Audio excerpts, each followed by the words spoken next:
Olá, eu sou Neil Earl. Durante anos, como ministro e como historiador, eu me senti fascinado pelo Oriente Próximo, principalmente como se relaciona com a Bíblia. Sabe, quando pensamos nos lugares onde os eventos da Bíblia ocorreram, nós geralmente pensamos em Belém, onde Jesus nasceu, em Nazaré, onde ele cresceu, ou talvez em Jerusalém, onde ele foi crucificado. Mas muitos eventos famosos da Bíblia tiveram lugar numa terra a centenas de quilômetros de onde Jesus vivia, numa parte do mundo chamada Mesopotâmia. Mesopotâmia significa a terra entre os rios Tigre e o Eufrates. Hoje, muito da antiga Mesopotâmia se encontra nas fronteiras do Iraque moderno. A Mesopotâmia é conhecida como o berço da civilização. Algumas de suas cidades datam do começo do registro da história. Possivelmente a mais famosa seja a Babilônia. Localizada nas margens do Eufrates, a cerca de 100 quilômetros ao sul de Bagdá, a Babilônia teve uma longa e fascinante história. Hoje, a maior parte da antiga Babilônia não passa de um monte de ruínas e de resquícios que se encontram sob as areias do tempo. Por que essa fascinação por um império desfeito há muito e por uma cidade destruída? Bem, há uma história intrigante, e ela é contada através de textos históricos e religiosos que foram descobertos pela arqueologia. Tal informação, reunida à da Bíblia, torna a história da antiga Babilônia uma história importante para nós hoje. Porque na Bíblia, a Babilônia é mais do que apenas um lugar no mapa. A Babilônia simboliza uma ideia, uma filosofia, uma forma de pensamento oposto a Deus. Tal ideologia, baseada no raciocínio humano, no orgulho e na arrogância dos homens, com frequência expressa como um materialismo autoindulgente que ainda está presente entre nós. Tal atitude fez com que Deus interviesse nos negócios da antiga Babilônia. E como veremos, os escritores da Bíblia relataram e preservaram a história da antiga Babilônia para nos dar uma percepção de nosso mundo de hoje, e muito além, para o futuro. Mas antes que consideremos o que temos pela frente, vamos examinar o que a história pode nos revelar. Porque a história tem a chave de nosso futuro.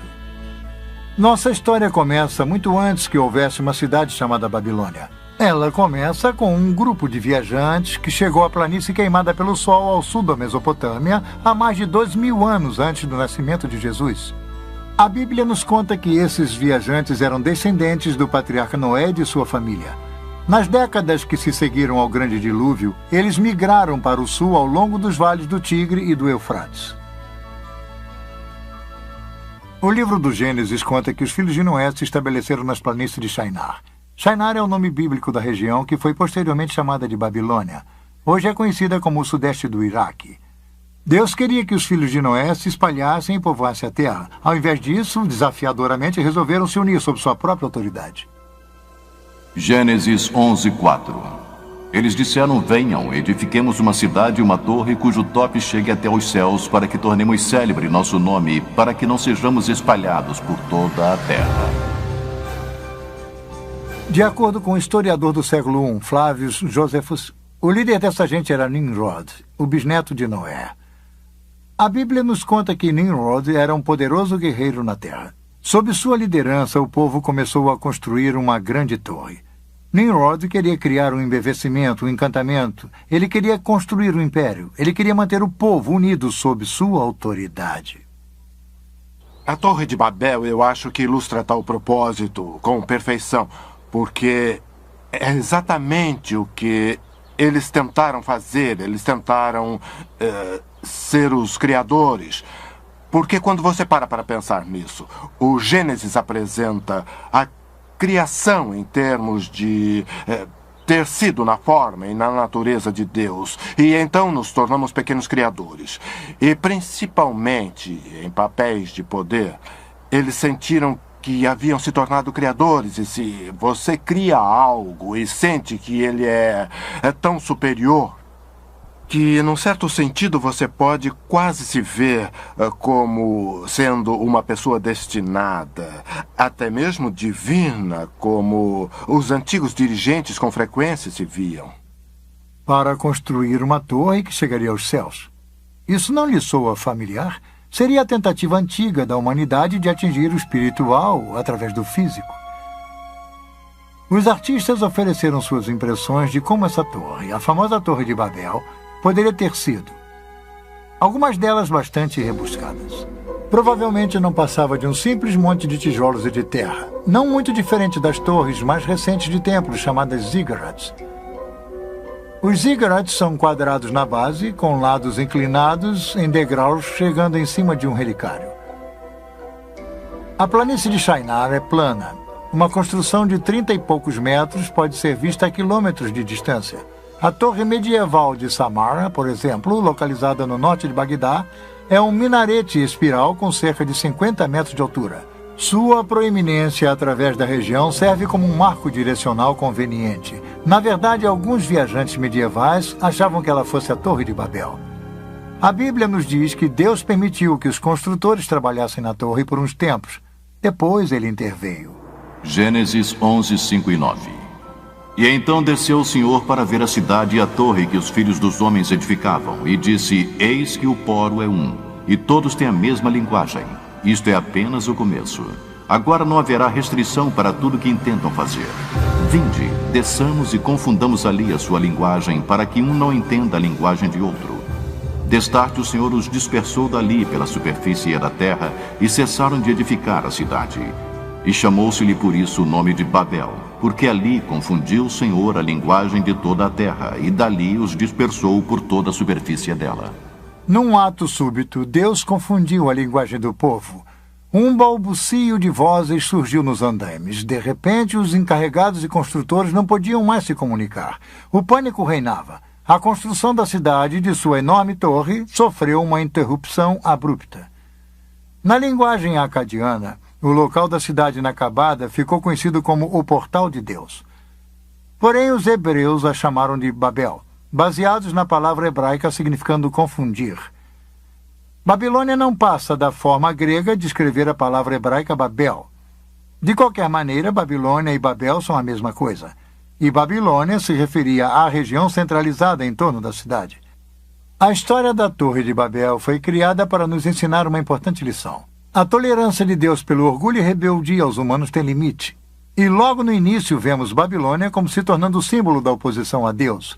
O orgulho humano é um tema consistente sempre que a Bíblia menciona a Babilônia. Os sonhos grandiosos dos construtores da Torre de Babel criam um marco histórico importante. Nos dá nosso primeiro vislumbre de uma civilização organizada contra Deus. A Torre de Babel foi a primeira intervenção de Deus na história da Babilônia. E não seria a última. Mais de 2 séculos se passaram. Então encontramos a Babilônia reemergindo no cenário mundial, dessa vez com os amoritas. Eles criaram uma dinastia por volta de 2000 anos antes de Cristo. Os historiadores a chamam do Velho Império Babilônico. O mais famoso rei desse império foi um dirigente chamado Hammurabi. Hammurabi seja talvez mais conhecido por seu conjunto de leis que foram preservadas até hoje, o famoso Código de Hammurabi, um dos primeiros sistemas legais estruturados da história. As leis estão inscritas num pilar negro de diorito polido com mais de 2 metros de altura. Ele está cercado por um baixo relevo apresentando Hammurabi de pé diante da deusa do sol Shamash, deusa da justiça. O pilar possui mais de 4.000 linhas de escrita cuneiforme na língua acadiana, contendo 300 disposições legais. Elas cobrem negócios, crime, disputas familiares, interesses agrícolas e outros assuntos. Embora o código invoque punições graves, ele trouxe ordem e legalidade a uma terra onde o crime e a desordem há muito reinavam. A punição era veloz e certeira. Sob o domínio de Hammurabi, Babilônia conseguiu a supremacia militar na Mesopotâmia. Ele construiu um império de poder inigualável. Se estendia desde o Golfo Pérsico até os confins superiores do rio Tigre. A Babilônia se tornou um centro literário e cultural de destaque, a capital intelectual da Mesopotâmia. A civilização babilônica era altamente avançada. Textos matemáticos e astronômicos revelam que os antigos babilônicos criaram a hora de 60 minutos e o círculo de 360 graus. Hammurabi aumentou o reinado babilônico não apenas por conquistas, mas também através do comércio. A Babilônia ficava no entroncamento do comércio e da comunicação mundial. Caravanas traziam produtos raros e exóticos de locais distantes, cravos, originários das Ilhas Malucas ou das Ilhas das Especiarias da longínqua Indonésia, estavam dentre as muitas iguarias que eram importadas. A sedução da troca e do comércio, unida à religião, como iremos ver, sempre foi a chave para o sucesso e a dominância do sistema babilônico. A Babilônia, com seu nome original significando Portal de Deus, era um proeminente centro religioso e ostentava alguns dos mais ousados templos do mundo antigo.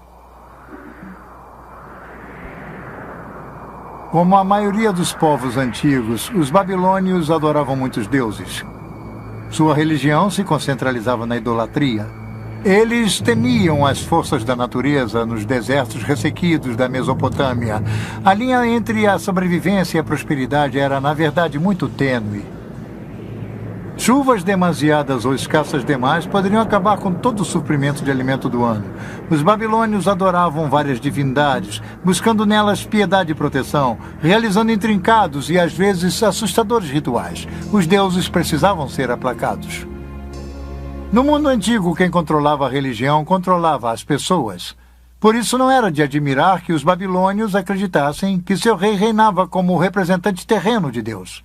Eles foram um dos primeiros a fundirem a religião e a política num estado totalitário. Esse estado prosseguiu através da história. A idolatria permeava cada faceta da vida do antigo Oriente Próximo, e o problema era que a pessoa comum era praticamente totalmente afastada do conhecimento do verdadeiro Deus, o Deus da Bíblia. Isso, como veremos, também é um padrão babilônio. As leis de Hammurabi permitiram o rio a manter um controle rígido. Afinal, a Babilônia fora construída com trabalho escravo, e tal estado exigia uma completa subordinação do indivíduo a seu poder e a seus deuses. Os antigos monarcas eram totalitários. Enquanto reinavam, eles possuíam praticamente uma autoridade absoluta, porque eles eram o poder legislativo, o judicial e o executivo, todos reunidos. Praticamente, em termos históricos, todos os reis, de certa forma, se estabeleceram como pequenos deuses. Há muito poucos reis que reconhecem Deus em termos de um poder maior do que o deles. Ou eles podem usar a linguagem, mas eles se consideram como estando acima da lei, como os intérpretes máximos da lei. Então, eu sempre digo que há apenas há alguns reis que não se consideravam pequenos deuses.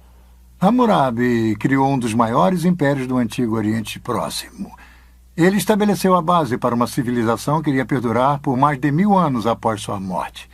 Mas era uma civilização baseada no poder, no prestígio, na busca da riqueza e com pouco conhecimento do Deus Criador. Até mesmo a dinastia de Hammurabi não conseguiu durar para sempre. Depois de um reinado de mais de 40 anos, tribos bárbaras das montanhas do leste chegaram para atacar e enfraquecer a Babilônia. Um longo período de conflitos começou. Cerca de 1600 anos antes de Cristo, a Babilônia foi saqueada e queimada por outro povo mencionado na Bíblia, os hititas.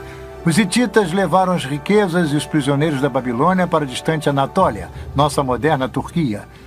Mais tarde, os assírios, bem conhecidos de leitores do Velho Testamento, conquistaram a Babilônia. Séculos de caos político iriam se instalar até que a Babilônia surgisse novamente como uma cidade independente. A primeira grande era da Babilônia havia se acabado. A antiga Assíria era um dos poderosos rivais da Babilônia. Este enorme touro alado assírio com cabeça humana é um testemunho contumaz do poder da Assíria. O Império Assírio era uma enorme máquina militar, amplamente encarada como um dos reinos mais brutais e opressores da história. Em 689 a.C., um golpe impõe ainda mais humilhação sobre a Babilônia. Na tentativa de dominar uma revolta babilônica, as hordas assírias sob o rei Senacherib pilham e queimam a Babilônia e jogam todos os escombros no Eufrates. Os assírios inundam a cidade. Até suas fundações são destruídas. Senacherib se gaba. Eu tornei sua destruição mais completa do que a feita pela enchente, para que nos dias que virão o local da cidade, seus templos e deuses não sejam lembrados. Eu a extirpei totalmente através da inundação e a transformei numa campina. Sennacherib deixou a Babilônia achando que havia lhe dado o golpe fatal. Ele estava redondamente enganado. A Babilônia não se abate assim tão facilmente. Ela se ergueria novamente para aclamar sua vingança.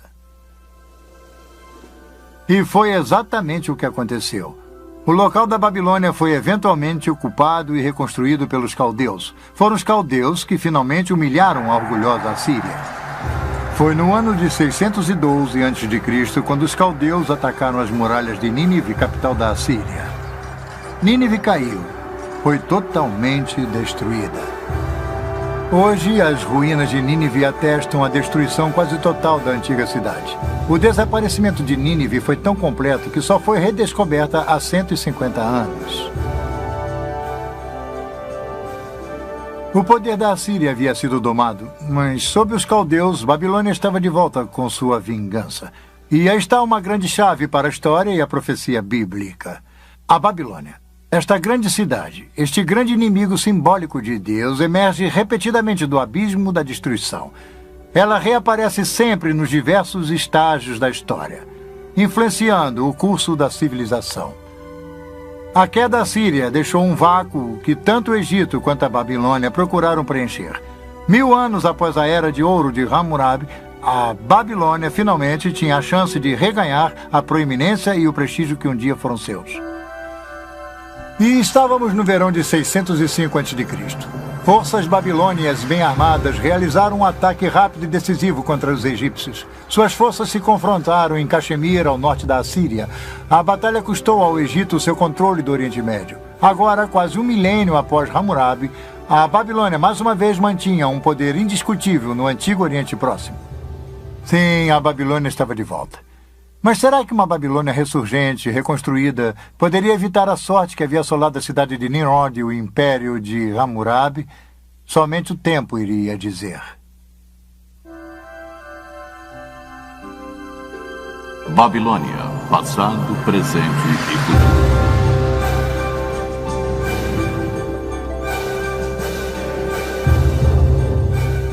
O exército egípcio do faraó Nexo II se defrontou com a Babilônia em 605 a.C. em Caxemir, no rio Eufrates. O combate foi acirrado. As perdas egípcias foram estarrecedoras. A batalha custou aos egípcios seu controle do Oriente Médio.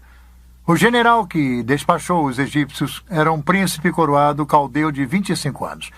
Ele mais tarde se tornaria o maior rei da Babilônia, o legendário Nabucodonosor. A Babilônia chegaria ao ápice de sua glória sob o poder desse dirigente. Nimrod, Hammurabi e agora Nabucodonosor. O Velho Testamento treme ao ouvir seu nome. Sob seu reinado, a Babilônia se tornou a metrópole mais poderosa de seu tempo. Invejada, temida tanto por amigos quanto inimigos. Nabucodonosor, o rei, pelo que podemos dizer, é um composto de vários aspectos de seres humanos. Ele é poderoso e cruel quando ele precisa ser. Ele também aparece como um ser humano que tem dúvidas, perguntas. Ele não consegue responder a todas as perguntas. Então ele tenta se cercar daqueles que pelo menos podem responder a algumas dessas perguntas. E se eles não as respondem muito bem, ele os elimina. E isso é verdade com relação a vários déspotas orientais. E Nabucodonosor é assim. Ele também é um construtor. Ele quer seu nome perpetuado. Então ele constrói a Babilônia, mas também constrói fora da Babilônia. Novamente, ele reconstrói templos. Ele faz todas essas coisas numa tentativa de agradar os deuses. Porque ele não tem certeza do que os deuses irão fazer. Mesmo que ele possa mandar em seres humanos, ele não pode dominar tudo. Então, vemos esse complexo num só indivíduo. Mas não podemos penetrar em sua mente. Somente podemos ver o que ele tentou fazer e criar e tentar imaginar o que motivou seu temperamento. Foi Nabucodonosor que conquistou Jerusalém em 605 a.C. Durante seu reinado, o reino de Judá foi reduzido a um estado de vassalo. 5 anos mais tarde, contra o conselho do profeta Jeremias, os judeus se rebelaram contra a Babilônia. Nabucodonosor retaliou 2 anos mais tarde, sitiando Jerusalém, a cidade sagrada dos judeus. Jerusalém caiu em 597 a.C. Naquela época, Nabucodonosor levou o monarca judeu, o jovem Joaquim, de volta para a Babilônia. Ele então colocou um rei fantoche, Zedequias, no trono de Judá. Tudo isso é mencionado pelos autores da Bíblia. É interessante notar que alguns desses detalhes são confirmados por inscrições encontradas nas ruínas da própria Babilônia. Este bloco de barro do Museu Britânico, chamado de Crônica de Nabucodonosor, foi traduzido em 1956. Ele registra a derrota dos egípcios em Caxemir em 605 a.C., nos conta sobre a subida de Nabucodonosor ao poder, menciona a conquista de Jerusalém e a nomeação de Zedequias como rei fantoche em Judá. Esta é uma confirmação surpreendente dos famosos eventos da história bíblica. Mas, uma década mais tarde, a Judéia se rebelaria pela última vez. O rei fantoche de Jerusalém, Zedequias, fez uma trama com os egípcios. Nabucodonosor reagiu com um ataque final devastador. Durante 18 meses, a cidade ficou sitiada. Finalmente, no verão de 587 a.C., Nabucodonosor conquistou e dessa vez destruiu Jerusalém e seu templo. Ele pilhou seus tesouros e levou a maior parte da população restante para a Babilônia.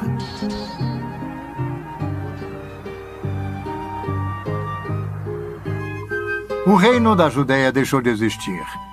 Os judeus se tornaram um povo em exílio.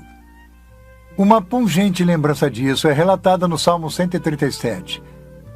Esta bela canção expressa a extrema tristeza dos judeus cativos, chorando por sua terra natal. By the rivers of Babylon, we sat down and wept when we remembered Zion.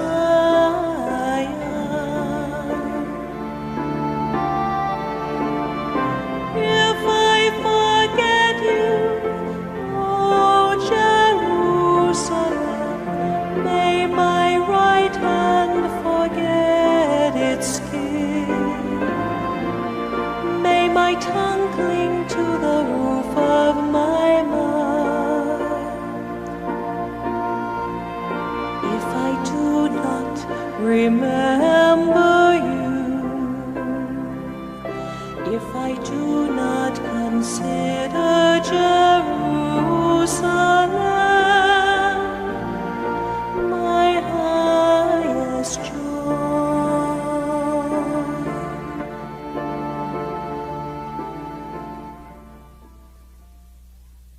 Babilônia estava no auge de sua glória quando os exilados judeus chegaram. Os cativos da Babilônia ficaram pasmos quando a viram. De acordo com os historiadores gregos, a Babilônia era maior em esplendor do que todas as cidades do mundo conhecido. Vinham visitantes de muitas partes para ver as maravilhas da Babilônia. Nabucodonosor foi um grande construtor, assim como um grande general, como Ramsés II no Egito, como Salomão em Israel. A Babilônia de Nabucodonosor era uma cidade de magníficos palácios, templos, parques e jardins. A escala e o tamanho gigantesco da cidade era surpreendente. Sua população estava estimada entre 100 e 200 mil. Era a maior cidade da Terra. Nosso detalhado conhecimento sobre a Babilônia de Nabucodonosor é resultado do trabalho árduo de um arqueólogo alemão, Robert Caldwell. Quando ele iniciou suas escavações em 1899, os achados iniciais de Caldwell foram descartados por seus colegas. Mas, à medida que suas escavações começaram a descobrir a Babilônia da Bíblia como uma realidade histórica, seu trabalho se tornou o assunto da Europa. Ao norte da cidade, Caldwell descobriu pilhas de azulejos azuis na areia. Os azulejos haviam decorado as paredes laterais do caminho processional da cidade. O tijolo era o material padrão usado pelos babilônios para construir. Coldwell enviou os tijolos de volta para a Alemanha para identificação e para montagem. Os resultados foram surpreendentes. Aqui no Museu Pergamon, em Berlim, estão os tijolos originais da época de Nabucodonosor, todos montados. Esses magníficos leões, por exemplo, eram um símbolo da deusa Istar, uma das maiores divindades da Babilônia. Havia 120 desses leões ladeando o caminho para o enorme portão de Istar. Esta é a visão do caminho processional da Babilônia de hoje. As pedras que formam a pavimentação são as mesmas sobre as quais Nabucodonosor caminhou. Suas paredes foram parcialmente reconstruídas por arqueólogos, e embora elas não tenham os belos leões de tijolos brilhantes que uma vez se adornavam, elas ainda fornecem a ideia da magnificência dessa famosa avenida. Um homem se impressionou com as descobertas de Coldwell, um diretor pioneiro de filmes, D.W. Griffith. Em 1916, Griffith produziu Intolerância, um filme histórico sobre a desumanidade do homem para com o homem. O tema central no filme de Griffith era uma espetacular reprodução da vida na Babilônia, com o clímax da queda da cidade.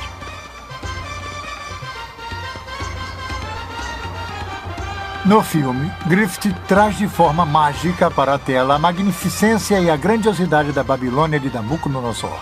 Uma cidade que havia sido enterrada durante 25 séculos. Quando usamos a expressão esplendor pagão, ela poderia ter sido criada para a antiga Babilônia. Griffith mostra uma Babilônia de um grande esplendor arquitetônico. Uma Babilônia repleta de vida e de vitalidade. Suas ruas fervilhavam com mercadores, cartomantes, músicos ambulantes, agiotas, soldados, prostitutas, representantes dos governos, banqueiros e escravos. Griffith ofereceu ao público uma primeira visão do poder e da magnificência da Babilônia em seus dias de glória, assim como incrível ganância e sensualidade na cidade. A Babilônia de Nabucodonosor tornaria pequenas muitas de nossas modernas cidades por seu tamanho e esplendor. Vamos conhecer sua imensa escala. A Babilônia tinha um formato quase quadrado, dividido ao meio pelo rio Eufrates. A cidade foi construída com precisão. Suas ruas retas e largas cruzavam umas às outras em ângulos retos, como a maioria das cidades de hoje. A Babilônia estava cercada por uma muralha defensiva dupla, circundada por um fosso. Era a cidade mais bem protegida do mundo antigo. De acordo com uma fonte antiga, as muralhas da Babilônia tinham mais de 100 metros de altura por 30 metros de largura. Havia espaço suficiente em seu topo para permitir que uma charrete puxada por 4 cavalos desse uma volta completa. Os babilônios achavam que suas muralhas eram impossíveis de serem escaladas ou de serem invadidas. Torres de defesa estavam posicionadas em intervalos regulares.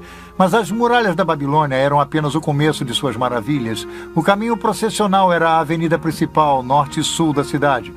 Ele possuía mais de 20 metros de altura, pavimentada com pedras e ladeada por leões esculpidos, e o caminho processional levava para o norte, para o grande templo dedicado ao deus Merodach. Era a rua mais impressionante do mundo antigo. Este é o portão de Istar, magnífico e imponente. Era um símbolo arrogante da Babilônia, do rei Nabucodonosor. Este era um dos 8 portões fortificados da antiga cidade. Eles o batizaram em homenagem a Istar, a popular deusa do amor. Como o que fora feito com os tijolos vitrificados do caminho processional, os arqueólogos alemães também enviaram esses tijolos vividamente coloridos aqui para Pergamon e reconstruíram este magnífico portão. O portão de Istar, renomado em todo o mundo, é um símbolo do inigualável poder e força da Babilônia. Por ele passaram os exércitos vitoriosos da poderosa Babilônia quando retornavam de conquistas distantes. O verdadeiro portão de Istar está em Berlim. Turistas podem ver na Babilônia uma réplica com a metade do tamanho. Na entrada deste sírio foi construído pelo governo iraquiano. Não muito distante do portão de Istar, Nabucodonosor construiu um magnífico palácio. Este palácio continha 4 grandes pátios cercados por muitos apartamentos e suítes. A sala do trono de Nabucodonosor dava diretamente para o sul do pátio central. O orgulhoso Nabucodonosor chamava seu palácio de a maravilha da humanidade, o centro da terra, a residência brilhante e a morada da majestade. Essa reconstrução moderna nos dá uma ligeira ideia de como era o palácio na época de Nabucodonosor. Tijolos modernos, gravados com o nome Saddam Hussein, estão em cima dos tijolos antigos que tinham a marca do rei Nabucodonosor. Os novos tijolos substituem os tijolos quebrados e pilhados que formavam a parte superior do antigo palácio. Com um pouco de imaginação, podemos voltar no tempo e entrar no palácio. Passar pela entrada principal, cruzar o pátio leste para um segundo pátio e então para o grande pátio central. Este pátio central que está sendo reconstruído é uma área aberta que mede 66 metros por 60. Por aqui, há 25 séculos passados, passaram dignatários visitantes, embaixadores estrangeiros, oficiais da corte, escravos e exilados. Um pouco ao sul do pátio central está a grande sala do trono de Nabucodonosor. Vamos ver como é por dentro. A sala do trono mede 56 metros por 18. Ela se compara em tamanho com a famosa Sala dos Espelhos em Versalhes, na França. Aqui, parcialmente afastada para dentro da parede, ficava o trono de Nabucodonosor. No Museu Pergamon de Berlim, há uma reconstrução de um friso de tijolo vitrificado das paredes da Sala do Trono. Ela nos dá uma ideia da magnificência da arquitetura e da decoração do Palácio Real em seus dias de glória. Que lugar ele deve ter sido? O efeito devia ser surpreendente. E aí está a questão. A obra pública de Nabucodonosor foi realizada para gravar a glória de Babilônia e de seus deuses na mente de todos. Ligeiramente a oeste do palácio, ao longo do rio Eufrates, estão os famosos Jardins Suspensos da Babilônia, uma das 7 maravilhas do mundo antigo. Diz-se que Nabucodonosor construiu o Jardim Suspenso, na verdade, um jardim em terraços para agradar sua esposa favorita. Essa jovem rainha, desacostumada com o calor da baixa planície da Mesopotâmia, sentia a falta do frescor das montanhas e das florestas de sua terra natal. Muitos arqueólogos acreditavam que os jardins suspensos estariam situados perto do portão de Istar. E foi lá, no canto nordeste do palácio, perto do portão Istar, que o professor Caldwell havia descoberto uma estrutura incomum. Era uma cripta subterrânea consistindo de uma série de 14 cofres em arcas. Perto havia um poço singular com 3 vãos. Caldwell e outros arqueólogos concluíram que os cofres foram construídos para suportar um peso enorme, possivelmente as fundações para a construção dos jardins suspensos. Mas hoje em dia, muitos arqueólogos acreditam que as câmaras fechadas serviam como depósito e complexo administrativo. Os jardins então teriam, de forma mais lógica, sido construídos do outro lado do palácio, mais perto do rio. Imaginem o que era. A Babilônia estava em seu zênite. Suas muralhas altas mostravam brasões com os símbolos coloridos de um grande império. Babilônia era impressionante, mas também era notória por sua decadência e por sua sensualidade. Afastada do verdadeiro Deus, viciada ao comércio e à idolatria, a decadência mora e a corrupção em Babilônia chegaram a um tal nível que ela se tornou conhecida como o Poço do Vício. Essa seria uma distinção e tanto, principalmente com o clima licencioso que dominava o antigo Oriente Próximo. Novamente vemos a Babilônia como um símbolo de tudo que é oposto aos caminhos de Deus. Obcecado por seus prazeres malévolos e repleto de orgulho por seus grandes feitos, o povo da Babilônia, assim como seu rei, se encaminharam para o seu dia de ajuste de contas. É fácil ver como as pessoas podiam ser seduzidas pela riqueza, poder e pela visível sensualidade da Babilônia de Nabucodonosor. Através da riqueza e das atrações comerciais da Babilônia, o povo do Antigo Oriente Próximo era atraído a servir aos deuses da Babilônia, Merodach e Istar. Como veremos a seguir, a cidade da Babilônia, conforme descrita no livro do Apocalipse, também é uma mistura de idolatria e poder comercial. Outro marco dominante da Babilônia de Nabucodonosor era uma torre de 7 estágios ou um ziggurat. Esta grande edificação julga-se ter sido construída no local da Torre de Babel original, feita por Nimrod. O ziggurat estava localizado a cerca de 800 metros ao sul do Palácio Real. Com quase 100 metros de altura, tinha mais ou menos a mesma altura que a Estátua da Liberdade no porto de Nova York. Os babilônios a chamavam de Etemenanque, a casa da fundação dos céus e da terra. Ela possuía em seu topo um templo coberto com tijolos brilhantes azuis. Nabucodonosor se gabava. Eu ergui o pináculo da torre de estágios para que seu topo rivalize com os céus. A atitude de Nimrod estava viva e presente. Nada mais resta do ziggurat hoje em dia, somente os resquícios de tijolos de sua base. A torre foi há muito tempo pilhada em seus tijolos e agora é simplesmente um buraco no chão. Oposto ao ziggurat havia um enorme templo, o Templo de Merodach. Ele abrigava uma grande estátua de Merodach que diz-se era feita com 22 toneladas de ouro. Ele era comumente chamado de Bel, significando Senhor. Do relicário de Merodach, Nabucodonosor espalhou o conhecimento de Bel através do Antigo Oriente Próximo. Este é um dos motivos pelo qual o profeta Jeremias cita Merodach numa profecia que predizia a queda da Babilônia.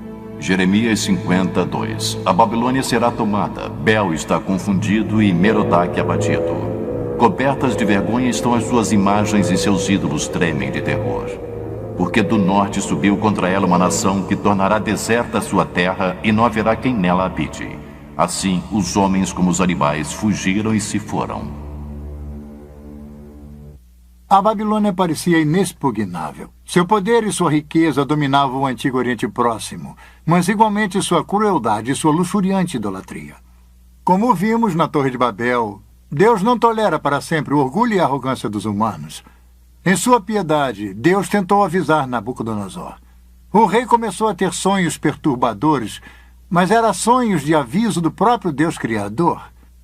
Nabucodonosor não sabia o que estava acontecendo, nem ninguém em sua corte, a não ser uma pessoa, um jovem judeu cativo, um homem de Deus chamado Daniel. Babilônia, passado, presente e futuro.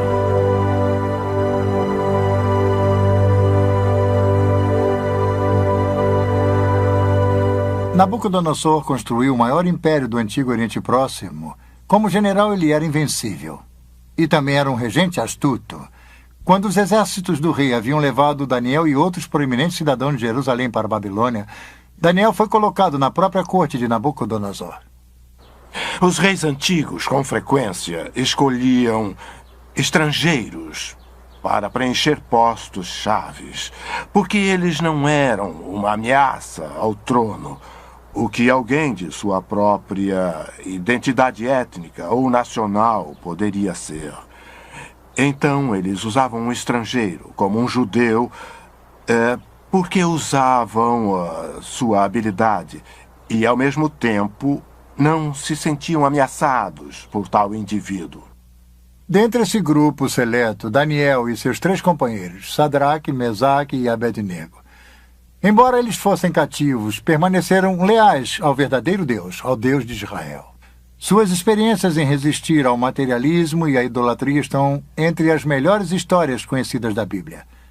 Quando os 3 amigos de Daniel se recusaram a adorar uma estátua de ouro que Nabucodonosor havia colocado, o rei, envaidecido, os condenou à famosa fornalha ardente. Daniel 3, 19 e 25.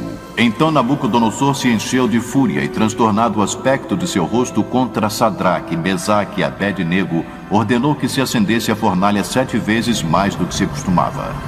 Ordenou aos homens mais poderosos que estavam no exército que atassem a Sadraque, Mesaque e Abednego e os lançassem na fornalha de fogo ardente. Então estes homens foram atados com os seus mantos, suas túnicas e chapéus e suas outras roupas e foram lançados na fornalha sobremaneira acesa. Porque a palavra do rei era urgente e a fornalha estava sobremaneira acesa. As chamas do fogo mataram os homens que lançaram de cima para dentro a Sadraque, Mesaque e Abednego. Estes 3 homens caíram atados dentro da fornalha sobremaneira acesa. Então o rei Nabucodonosor se espantou e se levantou depressa e disse a seus conselheiros: Não lançamos nós 3 homens atados dentro do fogo? Responderam ao rei: É verdade, ó rei. E ele tornou e disse: Eu, porém, vejo 4 homens soltos que andam passeando dentro do fogo sem nenhum dano, e o aspecto do quarto é semelhante a um filho dos deuses. Para ganhar vantagem, Nabucodonosor chamou Sadraque, Mesaque e Abednego para ficarem ao seu lado. O fogo não havia feito mal a seus corpos, nem eles cheiravam a fumaça. Numa reviravolta surpreendente, Nabucodonosor louvou o Deus que enviou seu anjo para salvá-los e os promoveu a altas posições em seu reino. A relação entre Daniel e Nabucodonosor era de fato estranha. De um lado havia Nabucodonosor, rei pagão do mundo conhecido, cujos feitos ousados se baseavam na força militar e no trabalho escravo. Do outro, um jovem escravo judeu, trazido de sua terra natal para a Babilônia, um servo do verdadeiro Deus e, apesar disso, leal a seu rei. Nabucodonosor é apresentado como sendo, pelo menos no livro de Daniel, relativamente simpático ao Deus de Israel e ao Deus de Daniel. Mas dizer que Nabucodonosor era alguém que havia colocado sua fé no Deus de Israel e de Daniel, eu diria que não. Esses reis antigos eram grandes políticos e eles tomavam decisões a esse respeito que eram tomadas, eles achavam, a seu próprio favor. Foi quando Daniel se encontrava preso na Babilônia que ele e o rei começaram a ter sonhos perturbadores e visões. Deus estaria fornecendo aos dois uma visão do futuro. O 2º capítulo do livro de Daniel registra um sonho particularmente perturbador de Nabucodonosor. Daniel o descreve. Daniel 2, 32 e 35. Tu, ó reis, estava vendo, e eis que aqui uma grande estátua, esta que era imensa e de extraordinário esplendor, estava em pé diante de ti, e a sua aparência era terrível. A cabeça era de fino ouro, o peito e os braços de prata, o ventre e os quadris de bronze. As pernas de ferro, os pés em parte de ferro, em parte de barro. Quando estavas olhando, uma pedra foi cortada sem auxílio de mãos, feriu a estátua nos pés de barro e ferro e os esmiuçou.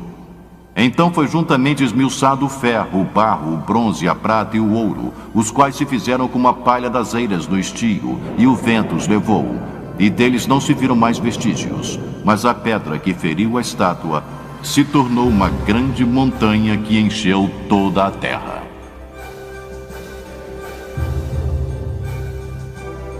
Não foi à toa que este sonho perturbou Nabucodonosor. Daniel disse ao rei o que havia visto e lhe fez uma interpretação, uma revelação do próprio Deus.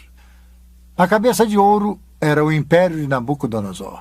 A prata, o bronze e o ferro e parte de barro e ferro da estátua representavam os reinos sucessivos. Cada um deles era inferior ao outro. A pedra simbolizava o justo reino de Deus, o Deus não visto que determina o destino de todos os reinos, inclusive o de Nabucodonosor. Quando Nabucodonosor soube da interpretação, se prostrou diante de Daniel e novamente louvou o Deus de Israel. Mas a velha arrogância em breve voltaria. O livro de Daniel retrata Nabucodonosor sob molde de muitos ditadores que vimos passar pelo curso da história. Era orgulhoso e dado a ataques de raiva. Controlava um grande império, mas não conseguia se controlar. Daniel avisou a Nabucodonosor que Deus, que controlava todos os reinos da terra, o humilharia gravemente se não mudasse o seu comportamento. Os avisos caíram em ouvidos surdos. Ao invés de dar a glória a Deus, Nabucodonosor se viu como uma fonte da grandiosidade. O livro de Daniel descreve como Deus humilha o orgulhoso rei e como Deus o ensina que havia um reino bem mais poderoso do que a Babilônia. Um reino espiritual. O reino de Deus. Um dia, ao caminhar no teto de seu palácio, Nabucodonosor, do alto de sua grandiosidade, olha para a cidade. Ele não pôde evitar e se gabou. Daniel 4, 30, 31 e 33. Não é esta grande Babilônia que eu edifiquei para a casa real com meu grandioso poder e para a glória da minha majestade? Falava ainda o rei quando desceu uma voz do céu. A ti se diz, ó rei Nabucodonosor, já passou de ti o reino.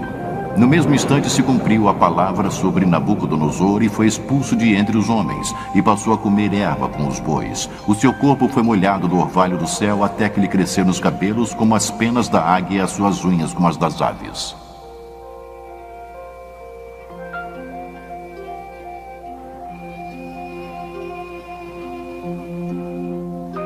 Ele foi vencido pela insanidade. Durante 7 anos se comportou mais como uma fera selvagem do que como ser humano. No final de 7 anos, a mente de Nabucodonosor se recuperou, mas a experiência havia lhe ensinado uma lição primordial, e talvez a lição mais importante do livro de Daniel. Deus, e não pequenos príncipes, mantém a autoridade suprema sobre este mundo. A Bíblia registra o aviso de Nabucodonosor àqueles que o seguirem em posição de poder e de autoridade. Quer fosse num gabinete ou numa sala de reuniões, seus conselhos deveriam ser seguidos por todos nós. Daniel 4, 34, 35 e 37. Mas ao fim daqueles dias, eu, Nabucodonosor, levantei os olhos ao céu, tornou-me a vir o entendimento. E eu bendigo o Altíssimo, e louvei e glorifiquei ao que vive para sempre, cujo domínio é sempiterno, e cujo reino é de geração em geração. Todos os moradores da terra são por ele reputados em nada, e segundo a sua vontade ele opera com o exército do céu e os moradores na terra. Não há quem lhe possa deter a mão nem lhe dizer que fazes. Agora, pois, eu, Nabucodonosor, louvo, exalto e glorifico ao Rei do céu, porque todas as suas obras são verdadeiras e os seus caminhos justos, e pode humilhar aos que andam na soberba. Mas se Nabucodonosor aprendeu uma lição importante, seus descendentes não aprenderam. Após um reinado de 43 anos, Nabucodonosor morreu em 562 a.C. Foi sucedido por 4 reis num período de 7 anos, cada sucessor mais fraco do que o outro. O último rei de Babilônia foi Nabonide ou Nabone. Ele assumiu o trono em 55 a.C. Seu filho e príncipe coroado era Belsaruzur ou Belsazar, chamado pela Bíblia. Por motivos que não são totalmente esclarecidos, o sábio e excêntrico Nabonidos passou os últimos 10 anos de seu reino no distante oásis de Tema, na Arábia, estudando história e religião. Enquanto Nabonidos se encontrava afastado, seu filho Belsazar reinava na Babilônia. Agora temos um fascinante relato detetivesco da Bíblia. Durante séculos, o nome de Belsazar não foi encontrado em outro lugar a não ser no livro de Daniel. Os historiadores citavam Nabonidos como sendo o último rei da Babilônia, mas nada de Belsazar. Não é de admirar que alguns céticos tenham rejeitado as declarações de Daniel sobre Belsazar, rotulando-as de ficção, ou um dos erros históricos da Bíblia. Porém, em 1854, vários pequenos cilindros de barro apareceram. Eles foram encontrados aqui, em Ur, na Mesopotâmia. Tinham inscrições com relatos da reconstrução de um zigurates pelo rei Nabonidos. As inscrições eram concluídas com orações pela saúde de Nabonidos e de seu filho mais velho, o príncipe coroado, Belsazar. E quanto a mim, Nabonidos, o rei da Babilônia, proteja-me de pecar contra qualquer divindade exaltada e me conceda uma vida longa, e no coração de Belsazar, meu filho primogênito, crie o temor pela exaltação da divindade.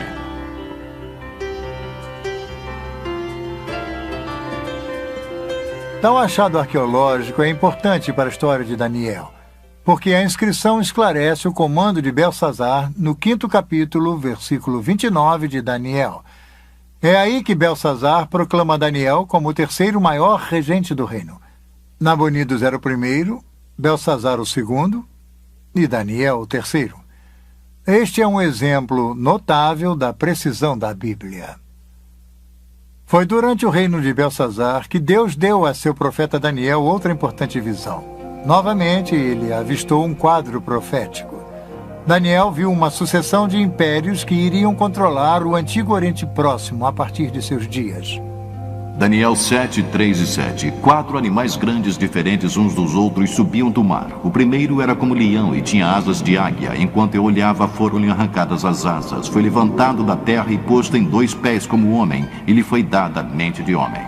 Continuei olhando, e eis aqui o segundo animal, semelhante a um urso, o qual se levantou sobre um dos seus lados. Na boca, entre os dentes, trazia 3 costelas e lhe diziam: levanta-te, devora muita carne.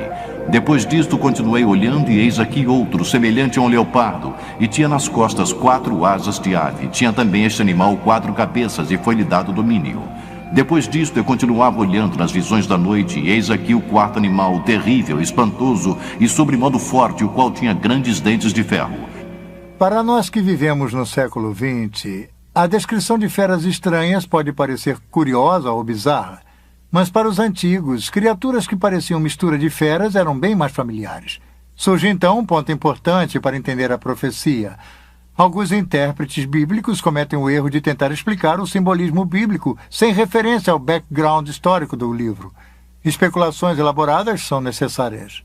Para evitar essa armadilha, é essencial determinar o significado de um capítulo ou de um texto em seu ambiente natural. O importante é o que isso significou para as pessoas que ouviram pela primeira vez. Este é um princípio sólido para um bom estudo bíblico. Para as pessoas do tempo de Daniel, animais compostos tinham um significado. Vivendo e trabalhando na Babilônia, Daniel via essas descrições todos os dias.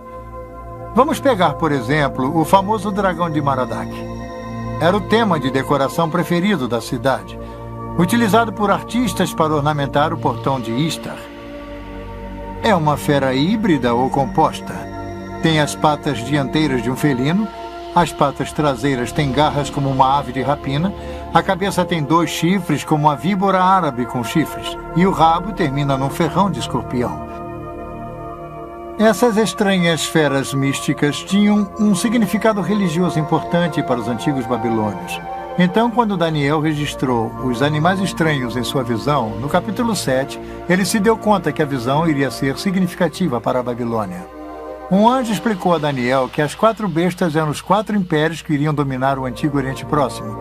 O leão alado significava a própria Babilônia. De forma interessante, o leão da Babilônia é encontrado até hoje no antigo local da cidade.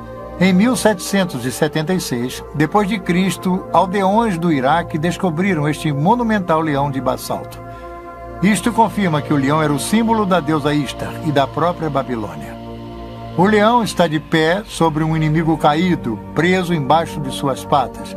As costas do leão têm marcas indicando que seriam para as celas de Istar. Uma mulher cavalgando uma fera? Esta seria uma imagem significativa mais tarde no livro do Apocalipse.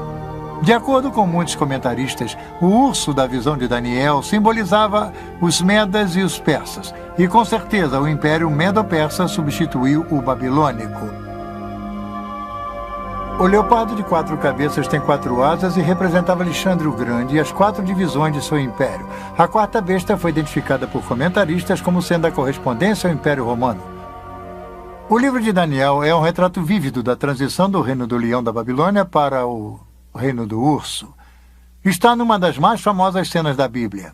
Em outubro de 539 a.C., aparentemente durante a festa de Ano Novo, Belsazar pretendia fazer um grande banquete. O rei havia convidado 1000 homens mais distintos do império.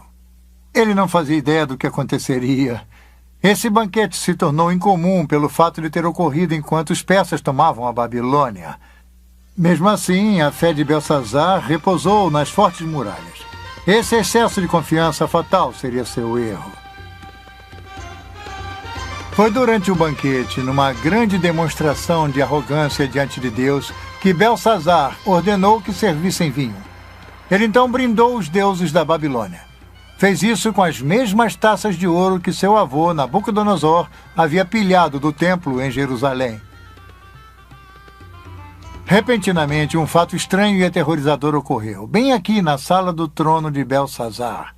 Uma misteriosa mão desencarnada apareceu do nada e começou a escrever em letras brilhantes na parede do rei.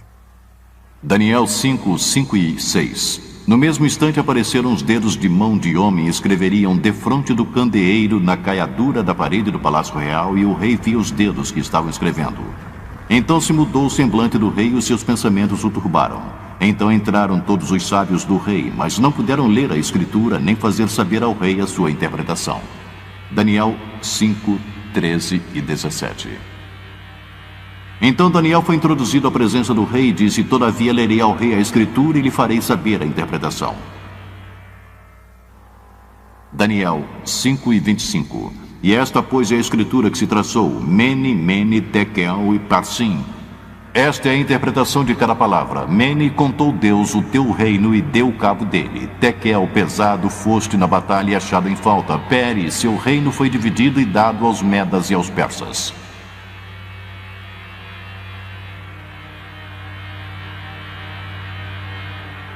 Literalmente, as palavras Mene, Tekel e Peres eram os nomes de pesos comuns babilônicos.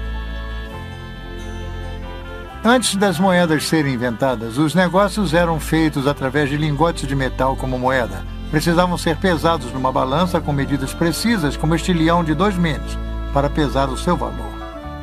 A interpretação de Daniel da escritura na parede foi feita através do significado de raiz. Mene, significando contar, Tekel, pesado, e Parsim, dividido. O tempo da Babilônia havia se esgotado. Conforme relata a Bíblia, naquela mesma noite, enquanto o escrito brilhava na parede, os exércitos de Ciro o Grande já entravam na cidade. As muralhas poderosas da Babilônia e suas fortificações imensas não puderam impedir sua queda, uma queda decretada por Deus. O profeta Isaías nos dá informações sobre o rei Ciro e seu papel na queda da Babilônia. Isaías 45, 1 e 3. Assim diz o Senhor ao seu ungido, a Crio, a quem tomo pela mão direita para bater as nações ante sua face e descingir os lombos dos reis para abrir diante dele as portas que não se fecharão. Eu irei adiante de ti, endireitarei os caminhos tortuosos, quebrarei as portas de bronze e despedaçarei as trancas de ferro. E dar-te-ei os tesouros escondidos e as riquezas encobertas, para que saibas que eu sou o Senhor, o Deus de Israel, que te chama pelo teu nome.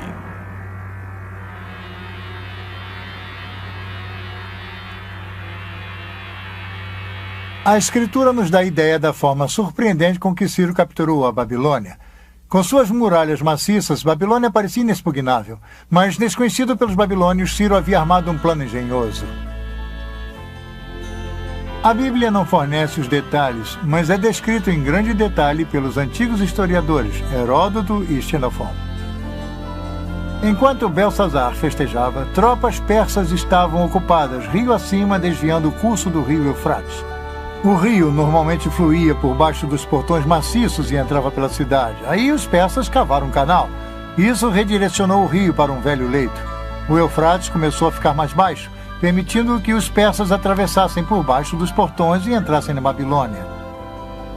Relatos nos contam que Ciro colocou um espião na cidade, e naquela noite ele destrancou os portões da muralha interna. Através desses portões, o exército de Ciro entrou na cidade e os babilônios foram totalmente surpreendidos. A Babilônia era tão grande que, quando as partes externas foram invadidas, os que moravam no centro da cidade não sabiam do ataque. Belsazar e seus convidados continuavam com seu desafio idólatra a Deus até que foi tarde demais, como o livro de Daniel nos conta. Naquela mesma noite, Belsazar, rei dos babilônios, foi assassinado. A maior cidade da antiguidade havia sido tomada. A cabeça de ouro de Daniel 2 foi substituída pela arca e pelas armas de prata, o leão pelo urso. A Babilônia era o colosso econômico do mundo antigo, mas havia se tornado um exemplo de decadência moral e de corrupção. Seus líderes haviam se embebedado com o próprio poder. A queda da Babilônia nos ensina uma lição que às vezes esquecemos. Deus reina na história. É uma lição para nós hoje em dia. A Babilônia acabou como grande potência. Mas a Babilônia já havia caído antes. Será que se ergueria novamente? Babilônia, passado, presente e futuro.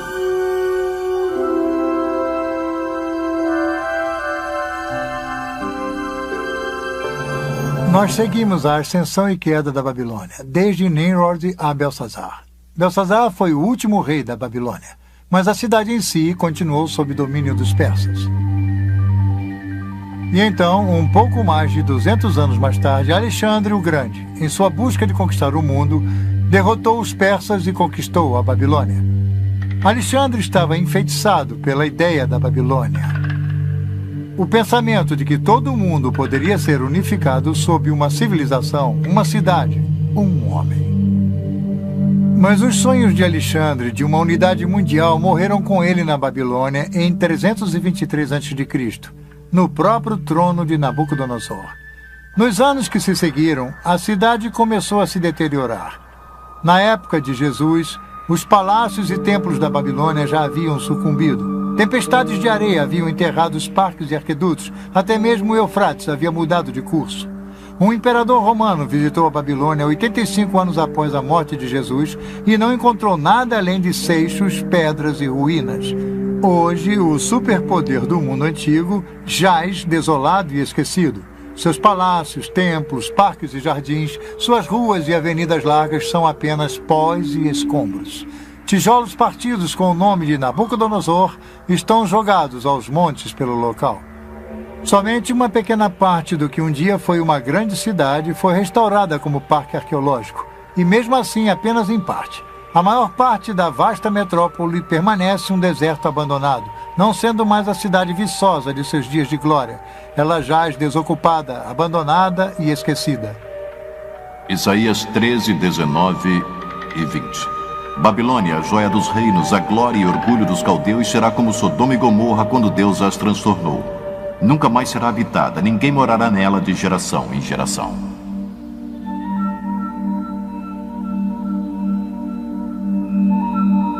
O escrito na parede havia previsto o final da Babilônia como uma cidade desenvolvida, mas não seria o final da Babilônia como uma ideia. Até mesmo Alexandre o Grande ficou seduzido pelo legado, e quando chegamos ao Novo Testamento, encontramos que a Babilônia se torna mais do que uma mera localidade geográfica. A Babilônia simboliza uma ideologia, uma atitude, a epígrafe de uma civilização organizada em oposição a Deus. Eu descreveria a Babilônia como sendo uma cidade que simboliza em escritura aquela na qual haveria o auge do poder humano e como ele reina, conquista e tudo mais através da história. Mas, em resumo, como seus regentes eram corruptos, ela, na verdade, tem o que merece no curso da história humana, porque aqueles que a governaram se consideravam pequenos deuses. Aí é que está a questão. Em todas as épocas, o povo de Deus viveu em meio a uma Babilônia espiritual, um mundo sem Deus. Em tal mundo, um mundo em busca do físico e do material, motivado pelo lucro, pouco se tem pensado ao reino espiritual, ao reino de Deus. Isso seria, como vimos, o padrão babilônico. E, nesse sentido, a Babilônia continua presente. Quando o Novo Testamento quer retratar o mal e o desafio a Deus até suas últimas consequências, usa a expressão que agora podemos muito bem relacionar a Babilônia a Grande. A expressão é encontrada no último livro da Bíblia, o misterioso Apocalipse ou o livro das profecias. O Apocalipse foi escrito sob uma notável visão de Deus dada a um homem chamado João. Sua visão é com frequência considerada uma das partes da Bíblia mais difíceis de ser entendidas. Está repleta de estranhas imagens, visões e sons, e uma das mais conhecidas seria a dos misteriosos 4 cavaleiros. Nós geralmente chamamos o Apocalipse de exemplo da literatura apocalíptica. E por isso queremos dizer que há uma espécie de literatura no século I. E também existe antes e depois desse século, mas seu lugar comum é o século I, que possui certas características e muitas são encontradas no livro do Apocalipse. Algumas delas incluem visões. Em outras palavras, alguém tem uma visão e registra o que viu, e a visão pode ser uma visão do que está acontecendo no céu, ou uma visão do futuro, ou as duas coisas. Às vezes, há jornadas aos céus nesse tipo de literatura. Alguém é transportado ao céu para ver, não é simplesmente uma visão na Terra, mas há realmente uma jornada. Algumas das outras características que seriam típicas da literatura apocalíptica incluem bastante simbolismos, e o simbolismo pode ser de vários tipos. Por exemplo, Muitos animais naturais, um carneiro ou uma espécie de ovelha ou cabra que irá aparecer nessa literatura, mas também animais fantásticos com estranhas cabeças e asas e todo tipo de criaturas bizarras. As cores são muito importantes no livro do Apocalipse. Há mantos brancos, há sangue vermelho, há o ouro. Então, você sente todo um visual, há um sentido bastante dramático, mas as cores são simbólicas. Os números também são importantes para a literatura apocalíptica. Então, o simbolismo é importante na literatura apocalíptica. É realmente difícil entender o Apocalipse se você não tem algum tipo de arcabouço dos vários livros do Velho Testamento, porque o simbolismo que nele há é retirado dos antigos livros do Velho Testamento. E o contexto, é claro, no livro do Apocalipse, do ponto de vista do autor, é o futuro. Em sua maior parte. Parte dele é histórico, mas parte é o futuro. E ele usa o simbolismo tanto para falar sobre o futuro dos tempos, quanto para o futuro das pessoas e o que irá acontecer. Os escritores apocalípticos ansiavam pela interferência decisiva de Deus na história. João, no livro do Apocalipse, vivia num tempo de perseguição. Os cristãos estavam sendo mortos pelo Estado romano. A grande visão é que Babilônia Grande era um símbolo, um nome para o Império Romano. E se pensar que este livro foi escrito em algum momento do século I, em qualquer lugar que os cristãos vivessem, eles viviam numa realidade dominada por Roma. Roma reinava, controlada por Roma. E, portanto, é muito natural que o poder do mundo fosse simbolizado por um símbolo que vem do próprio passado de Israel, ou seja, a Babilônia Grande. Isso quer dizer, no Velho Testamento, Babilônia é um país de verdade que retira o povo de Israel para o cativeiro. E eu acho que o autor do livro do Apocalipse reaplica, então, o símbolo como um aviso aos cristãos de que Roma de hoje pode oferecer o mesmo tipo de ameaça, talvez não um cativeiro físico, mas pode ser um perigo real para o povo de Deus. Então há uma espécie de recorrência ou uma natureza temporal nesse símbolo. A atitude de Babilônia Grande é atemporal e penetrante. É uma atitude de oposição a Deus e aos ensinamentos de Jesus Cristo. A atitude é insidiosa porque a riqueza e a prosperidade eram atraentes do lado de fora. Por isso, as referências à Babilônia Grande nos capítulos 17 e 18 do livro do Apocalipse têm muita importância para nós hoje. Apocalipse 17, 3 e 4. E vi uma mulher montada numa besta escarlate, besta repleta de nomes de blasfêmia, com 7 cabeças e 10 chifres. Achava-se a mulher vestida de púrpura e de escarlate, adornada de ouro, de pedras preciosas e de pérolas. Na sua fronte estava escrito um nome, mistério, Babilônia a Grande, a mãe das meretrizes e das abominações da terra. Então o anjo me disse, a mulher que viste é a grande cidade que domina sobre os reis da terra.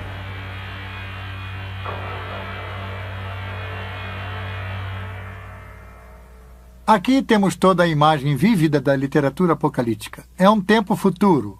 Há uma mulher, a besta, as cores brilhantes e o simbolismo. O simbolismo de prostituição. A Bíblia menciona bastante a prostituição. Deus mostra com ela como os indivíduos e as nações são seduzidos pela submissão a ele e à doutrina. No Velho Testamento, a prostituição é uma imagem para a idolatria. Quer dizer, as pessoas se prostituem. O povo de Deus se prostituiu quando não foi fiel a Deus, quando persegue a adoração de um ídolo. E agora a igreja enfrenta o mesmo tipo de ameaça, o abandono de sua verdadeira adoração a Deus por outros tipos de ídolos. Bem, a prostituição é uma imagem sedutora. Alguém, como já disse, os atrai, iludindo-os a seguir seu caminho e a abrir mão de sua lealdade a seu verdadeiro Deus. A Bíblia usa o símbolo da prostituição de 2 formas. A prostituição seria adorar falsos deuses. Mas há uma outra forma em que a Bíblia descreve a prostituição, e isso também se refere a outras nações que não sejam Israel. Mas conforme um estudioso do Novo Testamento, George Eldon Ladd, explica, a prostituição também significa a prostituição de tudo para o ganho comercial. A ideia aqui não é de falta de fé espiritual, mas de uma prostituição de tudo para o ganho comercial. Nínive também é descrita como prostituída por causa de sua exibição de poder e de esplendor para zombar e escravizá-los. Lade sobre o capítulo 17 do Apocalipse. Aqui, a prostituta seria a Babilônia, o símbolo da civilização humana com toda a sua pompa e circunstância organizada contra Deus, a cidade que tem domínio sobre os reis da terra. Nós seguimos a atração da Babilônia através das escrituras e da história. Desde a Torre de Babel, a cidade de Nabucodonosor, e agora até o livro do Apocalipse, onde a Babilônia Grande atinge imensa força. Eu acho que João está tentando pintar a Babilônia como atraente e enganadora. E uma das formas pela qual se pode mostrar o quão rica, próspera e satisfatória é aquela realidade. E ela pode embalar os cristãos a um falso sentido de segurança. Então é um aviso para eles, mostrando a sedução dessa visão particular do mundo. No livro do Apocalipse, Babilônia Grande se torna a palavra-código para um sistema anticristão monstruoso. Um colosso econômico dedicado a acumular poder e riqueza através do comércio mundial. Esta é a atração fatal da Babilônia, o ganho comercial obtido a qualquer custo. Apocalipse 18:3. Pois todas as nações têm bebido do vinho do furor da sua prostituição, como elas se prostituíram os reis da terra. Também os mercadores da terra se enriqueceram à custa de sua luxúria. Ao longo dos séculos, muitos tentaram identificar a Babilônia com nações específicas, impérios e até mesmo com igrejas. A cada ano, parece, novos candidatos são citados para o papel de figuras simbólicas do livro do Apocalipse, Babilônia, a besta, o falso profeta. Mas todas as interpretações têm uma coisa em comum.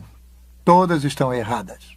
A história da interpretação do livro do Apocalipse é bastante interessante porque quase toda geração de cristãos que a lê sente que é o endereçado direto daquele livro. A Babilônia é tal entidade, ou é tal igreja, ou tal império. Por várias vezes, as pessoas previram o final dos tempos. E então, elas tiveram que mudar de ideia, rever, refazer, ou talvez tenhamos lido de forma errada, talvez tenhamos lido errado. Este refrão é repetido várias vezes, não apenas no século XX, mas toda a história, a leitura desse livro demonstra que nós estivemos errados repetitivamente. Agora, isso nos deve revelar que é muito perigoso tirar conclusões apressadas sobre ser dogmático, sobre o que ou quem é Babilônia, quando os eventos aconteceram. As perguntas quando são as mais importantes no livro do Apocalipse, de qualquer modo. Que Deus irá triunfar. Que Deus irá triunfar através de Jesus Cristo. Essas são as principais afirmações do livro. Quando acontecerá e quem fixou essa imagem que, na minha opinião, alguém quer nos afastar da ideia central desse livro. Então, o livro do Apocalipse descreve o ápice final do espírito da antiga Babilônia. Uma atitude contra Deus que está presente hoje, presente através da história, e que irá atingir seu clímax no final dos tempos. Mas não importa o que haja pela frente, o triunfo supremo de Deus sobre todas as coisas está assegurado. O capítulo 18 do livro do Apocalipse comemora antecipadamente a vitória final de Deus sobre a Babilônia a Grande. Apocalipse 18, 9 e 10. Ora chorarão e se lamentarão sobre ela os reis da terra, que com ela se prostituíram e viveram em luxúria, quando virem a fumaceira do seu incêndio. E conservando-se de longe pelo medo do seu tormento, dizem: ai, ai, tu, grande cidade, Babilônia, tu, poderosa cidade, pois em uma só hora chegou o teu juízo. E sobre ela choram e pranteiam os mercadores da terra, porque já ninguém compra a sua mercadoria. Os mercadores dessas coisas que por meio dela se enriqueceram, conservar-se-ão de longe, pelo medo do seu tormento, chorando e pranteando. Então um anjo forte levantou uma pedra como grande pedra de moinho e arrojou-a para dentro do mar, dizendo: assim com ímpeto será arrojada a Babilônia, a grande cidade, e nunca mais será achada.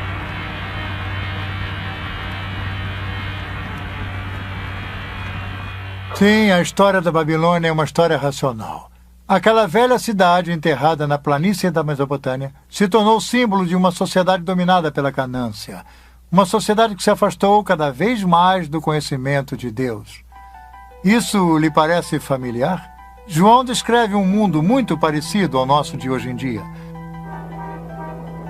Os mercadores no Antigo Oriente Próximo enriqueceram pela exploração do prazer.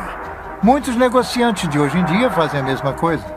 Negócios e compras geralmente são feitos baseados na ganância, no dinheiro e no poder. Muitos indivíduos se aproveitam do sistema para enriquecer, explorando os jovens, os velhos, os incultos e os desafortunados.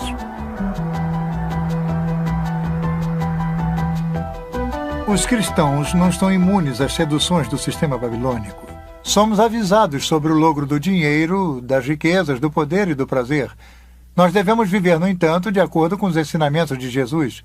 E tais ensinamentos incluem servir, dar e repartir. É por isso que João nos avisa: retirai-vos dela, povo meu, para não serdes cúmplices em seus pecados e para não participardes dos seus flagelos. O Novo Testamento está cheio de avisos contra os peritos e o engodo do materialismo. As riquezas levam a um falso sentido de segurança. Jesus disse: não se pode servir a dois senhores. Não se pode servir a Deus e ao dinheiro. E no livro do Apocalipse, é claro, a Babilônia é retratada como extremamente rica. E aí está, Deus ou dinheiro. Então tudo faz parte do quadro, parte das armadilhas, e o tom materialista também faz parte disso. Na sequência de tempo do livro do Apocalipse, Babilônia é destruída. Mas a boa nova é que não é o fim do mundo. Não é mesmo. Na visão de João, é o começo do domínio dos santos sobre Jesus Cristo. Então, o Apocalipse oferece esperança. É uma visão de vitória. A vitória de Jesus sobre todos aqueles que se opõem ao reino de Deus. Dizer que o livro do Apocalipse é uma visão da vitória de Jesus Cristo é, na verdade, um ótimo resumo. Se você pensar no ponto de vista do primeiro século, os cristãos e nós hoje em dia, é uma declaração verdadeira de duas formas, que você pode olhar para trás e ver a vitória de Jesus na cruz. Estamos falando da vitória de Jesus sobre os poderes do pecado e da morte. E é precisamente essa vitória que garante a vitória futura e nos dá a esperança para um futuro. Então, sim, uma vitória final de Cristo é uma boa forma de resumir o livro, mas você tem que lembrar que ela começou quando Deus fez aquilo com Cristo na cruz. Nossa história nos levou de Nimrod a Nabucodonosor, ao presente e ao futuro. Nós vimos o legado da Babilônia. Tem sido um padrão familiar que vimos se tecendo ao longo da história. Essa atitude de Babilônia está presente hoje. Então somos desafiados a que reino iremos servir? Ao reino de Deus ou da Babilônia? A Deus ou ao dinheiro? Babilônia, a grande, representa o resumo do poder do homem distanciado de Deus. Porém, o reino de Deus é muito mais poderoso. Nosso chamado é para servir a esse reino e ao seu rei, Jesus Cristo. Em suma, este é o único reino que irá perdurar. O poder e a glória de Cristo apenas. Esta é a lição que até mesmo Babilônia, a grande, será forçada a aprender.